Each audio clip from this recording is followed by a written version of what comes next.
अस्सलाम वालेकुम। मैं हूं सलीम खालिक और अपने सोशल मीडिया चैनल्स के ज़रिए आपकी खिदमत में हाजिर हूँ। पाकिस्तान और बांग्लादेश के खिलाफ सीरीज़ का दूसरा टेस्ट शुरू हो रहा है पिंडी में। उससे पहले जो जेसन गिल्स्पी हेड कोच हैं उन्होंने 12 रुकनी स्क्वाड का ऐलान किया। उसमें हैरान कुन तौर पर शाहीन शाह अफरीदी का नाम शामिल नहीं है। बदकिस्मती से जिस तरह हमारी कौम इस वक्त डिवाइड नज़र आती है, उसी तरह क्रिकेट के जो शायकीन हैं वो भी डिवाइड नज़र आते हैं। जैसे जो बाबर के फ़ैन है, एकदम उनको शाहीन बहुत बुरा लगने लगा है। जो शाहीन को पसंद करते हैं उनको बाबर बुरा लगने लगा है, क्योंकि कैप्टनसी शाहीन ने बाबर से ली और इसी तरह बाबर जो है दोबारा कैप्टन बने शाहीन की जगह। तो एक टीम में मसाइल हुए और जो शायकीन हैं उनको भी इस चीज़ से दुख पहुंचा और वो ऐसा हुआ, डिवाइड हो गए। इसलिए शाहीन अब बाहर हुए तो एक हल्का जो है बड़ी खुशियाँ भी मना रहा है और दूसरे लोग हैं कुछ वो कह रहे हैं कि यार गलत भी हुआ। अगर हम परफॉर्मेंस के हिसाब से देखें तो रावलपिंडी टेस्ट में पाकिस्तान क्रिकेट टीम की जो परफॉर्मेंस रही, जो बदतरीन शिकस्त का सामना करना पड़ा बांग्लादेश के खिलाफ, उसके हिसाब से तो पूरी टीम को ही बाहर कर देना चाहिए था। ज़ाहिर है ऐसा मुमकिन नहीं है। 4 फास्ट बॉलर्स खिलाए टीम मैनेजमेंट ने और अजहर महमूद खुद पिंडी बॉय हैं, उनको भी आइडिया नहीं हुआ पिच का, कैसी पिच होगी। वो भी फास्ट बॉलर हैं पुराने, बाकी लोगों को भी आइडिया नहीं हुआ और हम लोग समझे कि बहुत ख़तरनाक पिच होगी। 4 पेसर्स के साथ खेले, स्पिनर को नहीं खिलाया, जिसका खमियाजा भुगतना पड़ा। अब उस गलती को सुधारना तो था, लेकिन उससे लिए अच्छा ये रहता है कि दो जो नए बॉलर्स हैं उनमें से किसी एक को रेस्ट करा देते। आपका जो सबसे मेन बॉलर है आपने उसको ही रेस्ट करा दी। फैसला थोड़ा सा समझ से बाहर है। वर्ल्ड कप में जो डिज़ास्टर हुआ उसके बाद ग्रुपिंग की बातें आई, बड़ा कहा जा रहा था इसको निकाल देंगे उसको निकाल देंगे, सर्जरी होगी, कुछ भी नहीं हुआ।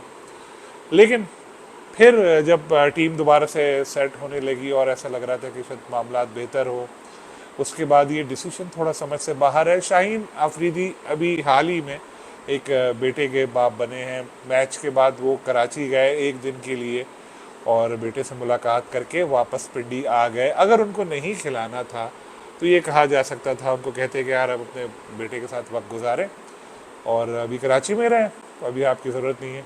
लेकिन पिंडी बुलाकर और फिर उनको ड्रॉप करके क्या पैगाम दिया गया, किसको पैगाम दिया, ये कुछ समझ आ नहीं रहा।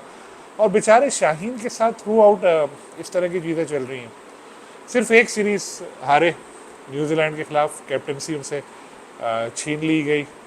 उसके बाद 100 खेलनी थी उनको, एक और लीग में शिरकत करनी थी, कहा कि नहीं टेस्ट खेलेंगे, इसलिए नहीं जा रहे, नहीं गए। अब टेस्ट से भी उनको बाहर कर दिया गया, वाइस कैप्टनसी भी उनसे ले ली गई। कभी कहा जाता है कि जी एक्शन में मसला है, कभी कहा जाता है कि जी उनकी स्पीड कम हो गई है।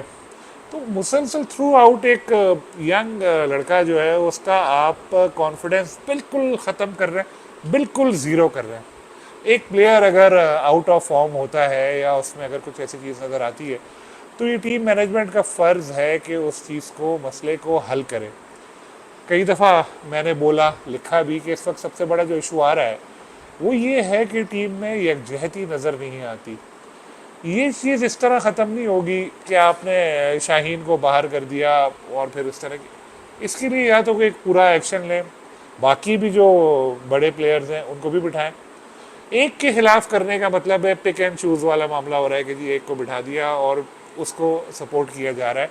वैसे भी टीम मैनेजमेंट के एक साहब हैं, वो पता नहीं क्यों शाहीन के खिलाफ लगे हुए हैं, काम मुसलसल कर रहे हैं और नाम बताऊंगा आपको उनका बाद में। लेकिन उनकी मुझे इत्तलात मिल रही है कि वो शाहीन के खिलाफ लगे हुए हैं और उनको ये मौका छोड़ नहीं रहे कि उनको नीचा दिखाने का।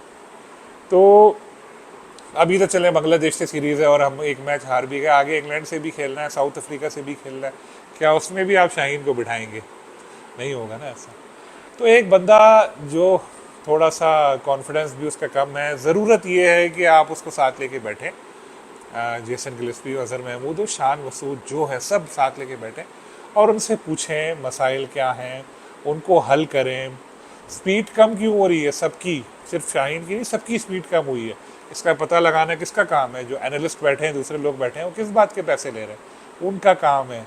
साबिक क्रिकेटर से मशवरे ले, पूछे कि एक ज़माने में इतने ज़बरदस्त फास्ट बॉलर होते थे, अब क्या वजह है?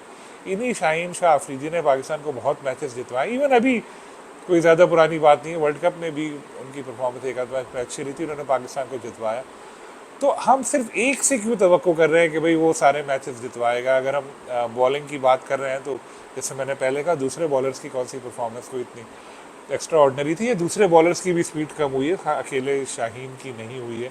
सिर्फ एक को क्यों आपने बिठाया। अगर बैटिंग की बात करें, बाबर आजम हमारे प्रीमियर बैट्समैन है, अगर उनकी परफॉर्मेंस निकालें तो शाहीन की तरह, जैसे शाहीन बॉलिंग में इतना अच्छा नहीं गया, बाबर बैटिंग में भी इतना अच्छा टेस्ट में नहीं जा रहे, तो क्या आप बाबर को भी बाहर बिठा देंगे।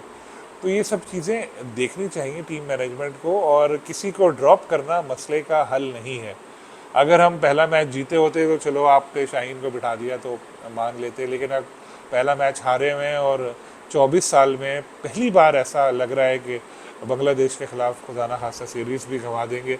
ऐसे मौके पर अपने प्रीमियर बॉलर को ड्रॉप करना ये कुछ समझ से बाहर लगता है, और पीसीबी को भी सोचना चाहिए। अगर इस तरह के डिसीशंस होते रहे तो प्लेयर्स आपके टीम से दूर होते रहेंगे, और जो इख्तलाफात हैं वो बढ़ते रहेंगे। उनके जहन में भी आएगा कि यार सिर्फ मेरे ही खिलाफ क्यों, बाकी तो सब वही बरकरार है।